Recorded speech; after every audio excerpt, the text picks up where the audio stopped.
ಈ ಜೆಡಿ ಪಾಟೀಲ ಈ ಹಾಳು ಸಮಾಜದಲ್ಲಿ ನೀತಿಯಿಂದ ನಡೆದುಕೊಳ್ಳುವ ಮೂರ್ಖ ಜನರನ್ನು ನನ್ನ ಎಡಗಾಲ ಬೂಟಿನಿಂದ ತೊಳೆದ ನರಕಕ್ಕೆ ಕಳಿಸುವೆ.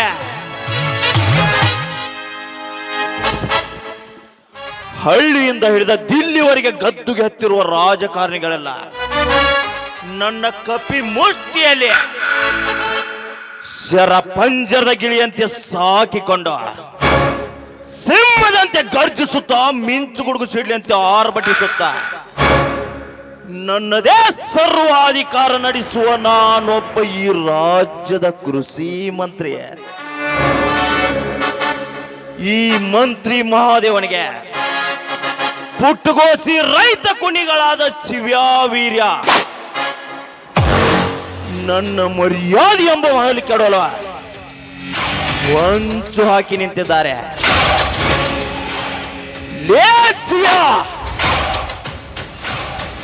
ನನ್ನನ್ನು ಕೆಕ್ಕರಿಸಿ ನೋಡುವ ನಿಮ್ಮ ಕಣ್ಣುಗಳಿಗೆ ಕಾರದ ಪುಡಿ ಎರಚಿ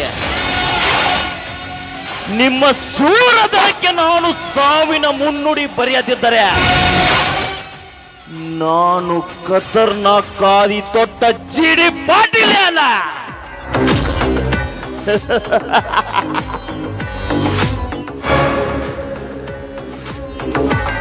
ಲೇ ಸಂಗ್ಯಾ ಮಗನ, ನಮಸ್ಕಾರ. ಅಲ್ಲಿ ಕುತ್ಕೊಂಡೇನು ಶೇಂಗಾ ಗಿಂಗ ಹರಿತೇನ ಮಗನ? ಏನಿಲ್ರಿ, ನಿಮ್ದು ಹಣಿ ಬರಬರಿ ಆತಿರಿ. ನಿಮ್ಮ ಹಣಿ ಬರ ನನ್ನ ಹಣಿ ಬರಾಬರಿ ಯಾಕ ನೀ ಏನ ಬ್ರಹ್ಮೇಣ್ಲೇ ಮಗನ? ಹಂಗಲ್ರಿ, ನಾ ಏನ್ ನಿಮ್ಮ ಹಣಿ ಬರಬರಿ ಯಾಕ ಬ್ರಹ್ಮ ಅಲ್ಲ. ನಾ ಬರೀ ಆತಿದ ಬ್ಯಾರೆ ರೀ. ನಿಮ್ಗೆ ದಿನ ಎಷ್ಟು ಮಂದಿ ಮಾಡ್ತಾರೋ ಹಂಗ ನೀವೆಷ್ಟು ಮಂದಿಗೆ ಮಾಡ್ತೀರಿ ಅನ್ನೋದು ಲೆಕ್ಕ ಮಾಡತ್ತೀನಿ. ಏನ್ಲೇ ಸಂಖ್ಯಾ ಅದು ಮಾಡುದು ಮಾಡಿಸ್ಕೊಳ್ದು ಮಗನ, ಯಾವತ್ತೂ ಅದ್ರಾಗ ಇರ್ತಿಲ್ಲ. ಅದೇನು ಅಲ್ರಿ. ನಮಸ್ಕಾರ ನಮಸ್ಕಾರ, ನೀವೇನ್ ತಿಳ್ಕೊಂಡ್ರಿ? ಲೇ ಸಂಖ್ಯಾ, ಆ ನಮಸ್ಕಾರಕ್ಕ ಮೊದಲ ಬೆಂಕಿ ಹಚ್ಚಲೇ. ಸುತ್ತು ಸಾವಿರ ಹಳ್ಳಿಗಳಲ್ಲಿರುವ ಮೂಢ ರೈತಾಪಿ ಜನತೆಗೆ ನನ್ನ ಬಗ್ಗೆ ಇಲ್ಲ ಸಲ್ಲದ ಅಪಪ್ರಚಾರ ಮಂತ್ರಗಳು ಓದಿಯ ನನ್ನ ವರ್ಚಸ್ಸು ಕುಗ್ಗಿಸ್ತಿರುವರಂತೆ ಹಸಿರು ಕ್ರಾಂತಿ ಹರಿಕಾರಿಗಳಾದ ಶಿವ್ಯಾವೀರ್ಯಾಗ ಬುದ್ಧಿ ಹೆಂಗ ಕಲಿಸೋದ ಅದನ್ನ ಪ್ಲಾನ್ ಮಾಡ ಮಗನ ಮೊದಲ. ಅದಕ್ಕೆ ಯಾಕೆ ಅನ್ಸ್ತಿರಿದ್ದಾನೆ ಯಾರ? ನಾ ಇಲ್ಲನ್ರಿ. ಇಲ್ಲಿ ಕೇಳ್ರಿ, ಯಾರನ್ನು ಎಲ್ಲಿ ಮಣ್ಣು ಮುಚ್ಚಬೇಕು, ಹೆಂಗ ಯಾರನ್ನು ಎಲ್ಲಿ ಮಣ್ಣು ಕೊಡ್ಬೇಕು, ಏನು ಕೈ ಮುಚ್ಚಿ ಏನು ಮಾಡ್ಬೇಕು ಎಲ್ಲ ನನಗೆ ಗೊತ್ತೈತಿ. ನೀವ್ ಯಾಕೆ ಅನ್ಸ್ತೀರಿ? ಸಂಖ್ಯಾ ಒಟ್ಟಾರೆ ಅಣ್ಣೆ ಗೆಲುವಾಗಿ ನನ್ನ ಮಕ್ಕಳನ್ನ ಎದ್ದು ಬಾರದ ಹಳ್ಳಕ್ಕೆ ನೂಕಿ ಬರ್ಬೇಕು ನೋಡ್ಲಿ. ಅಟ್ಟ ಕೆಲಸ ಆದ್ರ ಮುಂದ ದಗದನ ಬೇರೆ ಐತಿ. ಬೇಡ, ಅದಕ್ಕೆ ಯಾಕೆ ಅನ್ಸ್ತೀರಿ? ನಾ ಅದಲ್ಲ, ಮುಂದೆ ಏನಾಗ ನಾ ಅದನ್ನ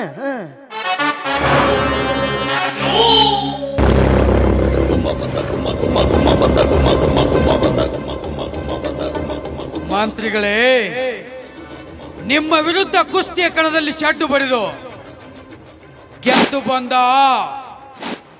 ವೀರನ ತಮ್ಮ ಸುರೇಂದ್ರ ಇದೇ ಸ್ಟೇಷನ್ಗೆ ಇನ್ಸ್ಪೆಕ್ಟರ್ ಆಗಿ ಬಂದಿದ್ದಾನೆ. ಅದರ ಬಗ್ಗೆ ಸ್ವಲ್ಪ ಗಮನವಿರಲಿ. ರೆಡಿ? ಆ ಸುರೇಂದ್ರ ತಮ್ಮ ಅಷ್ಟೇ ಅಲ್ಲ, ಸತ್ತು ಮಶಾನ ಸೇರಿದವ್ರ ಅಪ್ಪ ಕೂಡ ಎದ್ದು ಬಂದರು. ನನ್ನ ಎಡಗಾಲ ಕಿರುಬೇಳು ಹಳ್ಳಿ ಆಡಿಸಲು ಸಾಧ್ಯವಿಲ್ಲ. ರೆಡ್ಡಿ ಪಾಟೀಲ್ ರೇ, ನೀವ್ ಹೇಳೋ ಮಾತು ನಿಜ ಇದೆ. ಆದರೆ ಆ ಇನ್ಸ್ಪೆಕ್ಟರ್ ಸುರೇಂದ್ರ ನಾವಿಬ್ಬರು ಈ ರಾಜಕೀಯ ಚದುರಂಗದ ಆಟದಲ್ಲಿ ಆಡುತ್ತಿರುವ ಯಕ್ಕರಾಣಿ ಆಟವನ್ನು ಮಟ್ಟ ಹಾಕಿ ಈ ಬಡ ಜನರಿಗೆ ನ್ಯಾಯ ದೊರಕಿಸ್ತೇನಂತ ನ್ಯಾಯ ದೇವತೆ ಮುಂದೆ ಪ್ರಮಾಣ ಮಾಡಿ ಬಂದಿದ್ದಾನಂತೆ. ರೆಡ್ಡಿ, ಈ ರಾಜಕೀಯ ಕಿಳಿದು ನಾನು 20 ವರ್ಷಗಳು ಕಳೆದಾರ. ನನ್ನ ಮುಂದೆ ಸತ್ಯ ನ್ಯಾಯ ಎಂದು ಹೋರಾಡಿದ ಎಷ್ಟೋ ಸರ್ಕಾರ ಅಧಿಕಾರಿಗಳು ಕೊಲೆ ಮಾಡಿಸಿದ್ದೇನೆ. ಅಂದ ಮೇಲೆ ಈಗ ತಾನೇ ಕಣ್ಣು ತೆರೆದ ಗುಬ್ಬಿ ಮರಿಯದು. ಆ ಗುಬ್ಬಿ ಮರಿಯದು ಯಾವ ವಸ್ತ್ರದಿಂದ ಬೇಟೆಯಾಡಿಯ ಮಶಾನಕ್ಕೆ ಕಳಿಸಬೇಕೆನ್ನುವುದು ಈ ರಾಜಕೀಯದವರಿಗೆ ಚೆನ್ನಾಗಿ ಗೊತ್ತು. ಪಾಟೀಲ್ ರೇ, ನೀವು ಹೇಳೋ ಮಾತು ನಿಜ ಇದೆ. ಆದರೆ ಒಂದು ಸಣ್ಣ ಕಿಡಿ ಇಡೀ ಕಾಡನ್ನೇ ಸುಡಬಲ್ಲದು. ಯಾಕಶ್ಚಿತ್ತಿರುವೆ ಬೃಹದಾಕಾರದ ಆನೆಯನ್ನೇ ಕೆಡವಬಲ್ಲದು. ಅಂದಾಗ ಈ ಸುರೇಂದ್ರನನ್ನು ಅಷ್ಟೊಂದು ಲೈಟ್ ಆಗಿ ಕಾಣಬೇಡಿ, ಸ್ವಲ್ಪ ಗಂಭೀರತೆ ಇರಲಿ. ರೆಡ್ಡಿ, ಈ ರಾಜಕೀಯದಲ್ಲಿ ಪಳಗಿದ ಈ ಸರ್ದಾರನು ಕೆಲವು ಕುಣ್ಣಿಗಳು ಎಷ್ಟೇ ಬಲಿಶಾಲಿ ಆಗಿರಲಿ, ಅಂತವರನ್ನು ಹೊತ್ತು ನೋಡಿ ಹೊಡೆತ ಹಾಕಿ ನರಕಕ್ಕೆ ಕಳಿಸುವುದೇ ಈ ಪಾಟೀಲ್ನ ಗಮ್ಮತ್ತು. ಸಾಹೇಬ್ರ, ಆದ್ರೂ ನಾವು ಸ್ವಲ್ಪ ಹುಷಾರಿರೋದು ಬಹಳ ಚಲೋ ನೋಡ್ರಿ. ಸಂಗ್ಯಾ, ನಾನು ಖತರ್ನಾಕ್ ಆದಿ ತೊಟ್ಟು ಈ ರಾಜಕೀಯ ಕೇಳಿದು 3 ಸಲ ಮಂತ್ರಿ ಆದರುವ ಯಾವೊಬ್ಬ ಸರ್ಕಾರ ಅಧಿಕಾರಿಗಳು ನನ್ನ ಮುಂದೆ ತಲೆ ಎತ್ತಿ ಮಾತಾಡಿಲ್ಲ.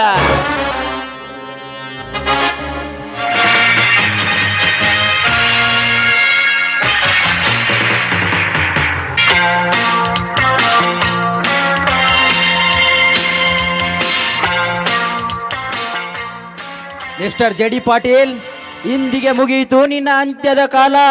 You are under arrest. Mister Surendra, ನಾವು ಆಮಂತ್ರಣ ಇದ್ದ ತಿಥಿ ಊಟಕ್ಕೂ ಹೋಗಂಗಿಲ್ಲ, ಇನ್ನು ವಾರೆಂಟ್ ಇದ್ದ ಪೊಲೀಸ್ ಸ್ಟೇಷನ್ ಬರ್ತೇವ. ಯಾವ ಕಾರಣಕ್ಕಾಗಿ? ಕಾರಣ ಬೆಂಕಿ ಇಲ್ಲದೆ ಹೊಗೆ ಬರುವುದಿಲ್ಲ, ಕಾರಣವಿಲ್ಲದೆ ಇನ್ಸ್ಪೆಕ್ಟರ್ ಸುರೇಂದ್ರ ಮಂತ್ರಿಯನ್ನು ಬಂಧಿಸುವುದಿಲ್ಲ. ಈ ಸರ್ಕಾರದ ಸಿಂಹ. ಸರ್ಕಾರದ ಸಿಂಹ? ನಿನ್ನಂತ ಎಷ್ಟೋ ಸರ್ಕಾರದ ಸಿಂಹಗಳು ನಾ ಕೊಡುವ ಹೆಂಜಲದಾಶಿಗೆ ನನ್ನ ಕೈ ಗೊಂಬೆಗಳಾಗಿ ನನ್ನ ಸುತ್ತ ನಾಯಿ ಮರಿಯಂತೆ ತಿರುಗಾಡ್ತಿದ್ದಾರೆ, ಗೊತ್ತೇನ್ಲೆ ಮರಿ? ಏ ಮಂತ್ರಿ, ಎಲ್ಲರಂತೆ ನಾನಲ್ಲ, ನಾನೇ ಬೇರೆ, ನನ್ನ ಸ್ಟೈಲೇ ಬೇರೆ. ಸುಮ್ಮನೆ ಮಾತನಾಡಿದೆ ನಾನು ಪೊಲೀಸ್ ಜಿಪ್ಪತ್ತು. ಇನ್ಸ್ಪೆಕ್ಟರ್, ಇವರೊಬ್ಬರು ಈ ರಾಜ್ಯದ ಮಂತ್ರಿ. ಯಾವುದೇ ಕಾರಣವಿಲ್ಲದೆ ಮಂತ್ರಿಯನ್ನು ಅರೆಸ್ಟ್ ಮಾಡಲು ನಿನಗೂ ಪವರ್ ಇಲ್ಲ, ನಿನ್ನ ಮೇಲಧಿಕಾರಿಗಳು ಪವರ್ ಇಲ್ಲ. ಗೊತ್ತಿದ್ದೋ ಗೊತ್ತಿಲ್ದೇನು ಹಾವಿನ ಹುತ್ತಕ್ಕೆ ಕೈ ಹಾಕಿದೀಯಾ?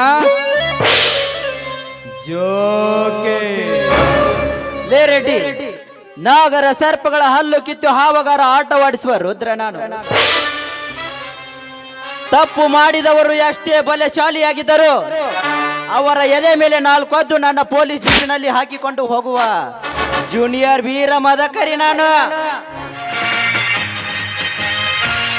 ವೀರ ಮದಕರಿ?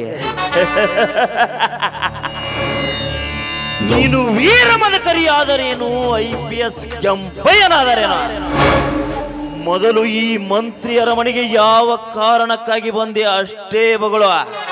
ಹಾಗಾದರೆ ಚೆನ್ನಾಗಿ ತಿಳಿದುಕೋ, ಉತ್ತರ ಕರ್ನಾಟಕದ ರಾಜಧಾನಿ ಎಂದು ಕರೆಸಿಕೊಳ್ಳುವ ಹುಬ್ಬಳ್ಳಿ ಎಂಬ ಶಹರದಲ್ಲಿ ರೈತಾಪಿ ಜನ ಬೆಳೆದ ಉಳ್ಳಾಗಡ್ಡಿಯನ್ನು ಮಾರ್ಕೆಟ್ಗೆ ತೆಗೆದುಕೊಂಡು ಹೋದಾಗ, ಉಳ್ಳಾಗಡ್ಡಿಗೆ ಸರಿಯಾದ ಬೆಲೆ ಸಿಗದೆ ಹೋದಾಗ, ರೈತರು ದಲ್ಲಾಳಿಯ ವಿರುದ್ಧ ಹಾಗೂ ಸರ್ಕಾರದ ವಿರುದ್ಧ ಪ್ರತಿಭಟಿಸುತ್ತಿರುವಾಗ ರೈತರ ಮೇಲೆ ಗೋಲಿಬಾರ್ ಮಾಡೆಂದು ನೀನೇ ಹೇಳಿದೆ ಎಂದು ಉನ್ನತ ಮೂಲಗಳಿಂದ ದೃಢಪಟ್ಟಿದೆ.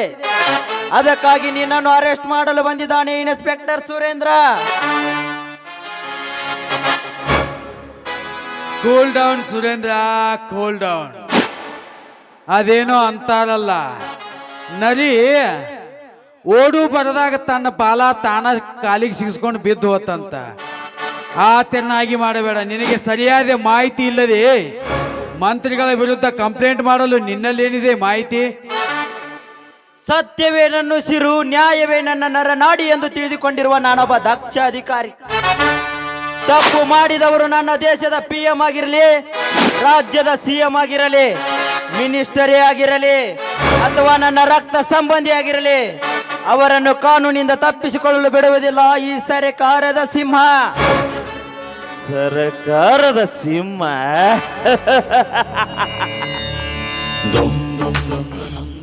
ಲೇ ಸುರೇಂದ್ರ, ಇವನು ಹೂ ಅಂದ್ರೆ ಪ್ರೇಮೆ, ಹೂ ಅಂದ್ರೆ ಸುನಾಮಿ.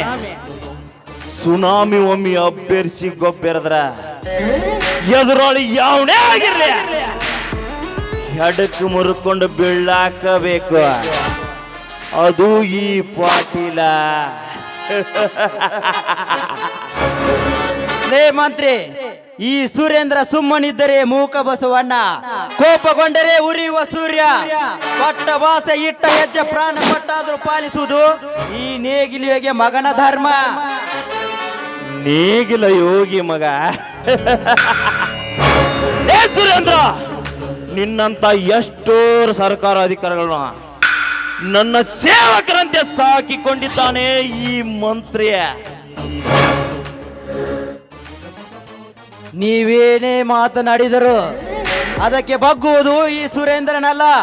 ಹೆಚ್ಚಿಗೆ ಮಾತನಾಡದೆ ನನ್ನ ಪೊಲೀಸ್ ಪತಿ. ಪೊಲೀಸ್ ಜೀಪ್ ಹತ್ಬೇಕಾ? ಯಾರ ಅರಮನೆಗೆ ಬಂದು ಯಾರ ಮುಂದೆ ಮಾತಾಡ್ತಾನ ಅನ್ನೋದು ನಿನಗ ಖಬರ್ ಐತಿಲ್ಲ. ಇದು ಸಿಂಹದ ಮರಿ ಐತಿ, ಎಚ್ಚರ ಮಗನ. ಸಿಂಹದ ಮರಿಗಳು ನಿಮ್ಮ ಕೋಟೆಯೊಳಗೆ ಮಾತ್ರ, ನಮ್ಮ ಸರ್ಕಾರದ ಅಧಿಕಾರಿಗಳ ಮುಂದಲ್ಲ. ಲೇ ಸಂಗ್ಯಾ, ಸಾಹೇಬ ಬಾಳ ನಿಗರಾಡಕತ್ತಾನು. 10 ಲಕ್ಷ ರೂಪಾಯಿ ತಂದು ಒಂದಿಟ್ಟು ಮುಂದೆ ತೋರಿಸ್ನಿ, ಎಲ್ಲ ಬರ್ತಾನ ಒಳಗ.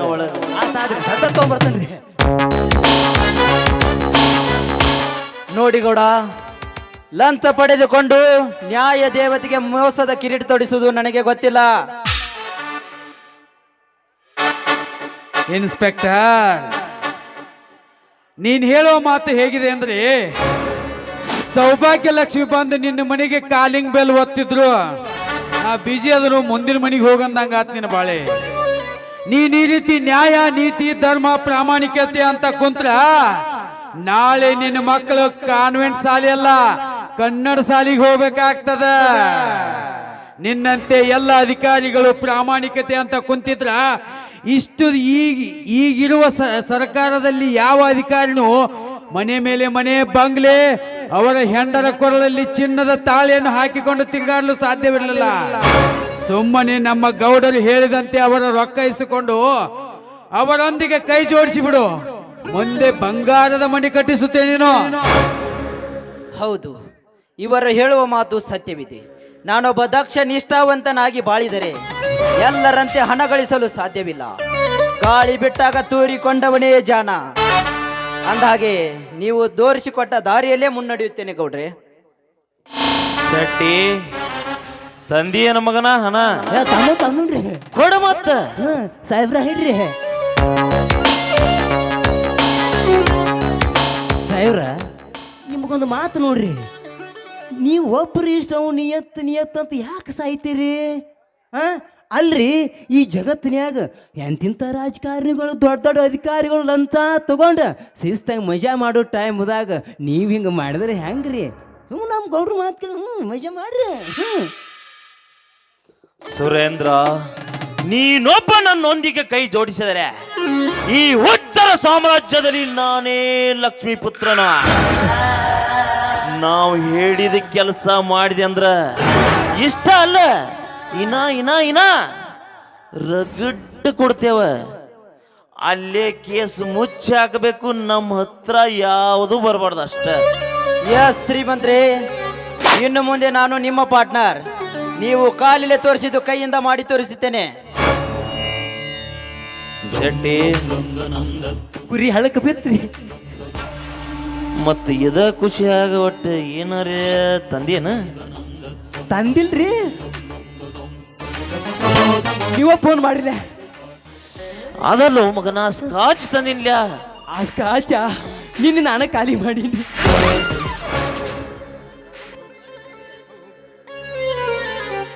ನೀ ಕುಡ್ದಿ ಅಂತ ಗೊತ್ತೈತಿ, ಹೋಗಿ ಕರ್ಕೊಂಬರ್ ಹೋಗ್. ಸುಮ್ಮ ನೀವ ಇಲ್ಲೇ ಫೋನ್ ಮಾಡಿಕೊಡ್ಲೆ, ಮಾತಾಡ್ತೀನಿ. ಮತ್ತೆ ಅಲ್ಲಿ ಹೋಗುದು, ಮತ್ತೆ ನನ್ನ ಕಾಲು ಉಸೋದು, ಅದೇ ಹೇಳ್ಯಾನ.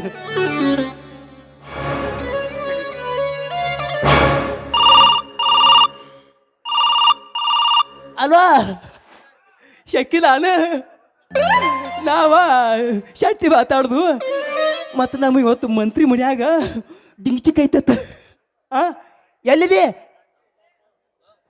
ಬಾರ ಯವ್ವಾ ಏನು ಬರ್ಗೆಟ್ಟ ನವ್ನಿ ಅಲ್ಲ ನಾ ಫೋನ್ ಹಚ್ಚಿರಿ ಎಷ್ಟು ಫೋನ್ ಹಚ್ಚಿರಿ ಎತ್ತವ ಅಲ್ಲಿಲ್ಲ ಅದು ನಮ್ಮ ದುನಿಯಾರ ಫೋನ್ ಒಂದು ಕೊಡ್ತಿಗೆ ಎತ್ತಿ ಬಿಡ್ತಿ ಹಾಂ ಏನು ಹಾಕಿರ್ಲಕ್ಕ ಬರ್ತೀರ ಮತ್ತೀಗ ನಮ್ಮ ದುನಿಯಾರ ಮಣ್ಣಿಗೆ ಹಾಂ ಪಟ್ನ ಬಾ ಅಲ್ಲಿ ದಡ್ಯಾರ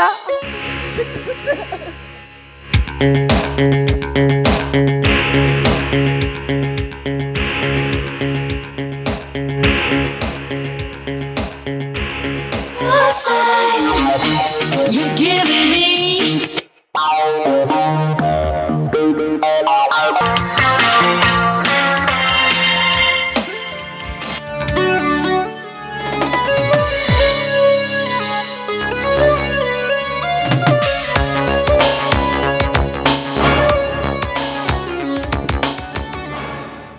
ಲೇಸಿವ್ಯಾ ನಿನ್ನ ತಮ್ಮನ ತನೆಯಲ್ಲಿ ತುಂಬಿ ಕಳಿಸಿರುವ ಈ ವಿಷ ಮುಂದೆ ನಿನ್ನ ಹೆಂಡತಿಯ ಶೀಲವನ್ನು ಹಾಳ ಮಾಡಿ ಆಮೇಲೆ ವೀರನ ಹೆಂಡತಿಯನ್ನು ಶೀಲಗೆಡಸಿ ಅವರನ್ನು ಪರಲೋಕಕ್ಕೆ ಕಳಿಸುವುದೇ ಈ ಪಾಟೀಲ ಗಮ್ಮತ್ತು. ಇನ್ನು ಮುಂದೆ ನೋಡಾತಿ ಮಗನ ಈ ಪಾಟೀಲ್ನ ಹವಾ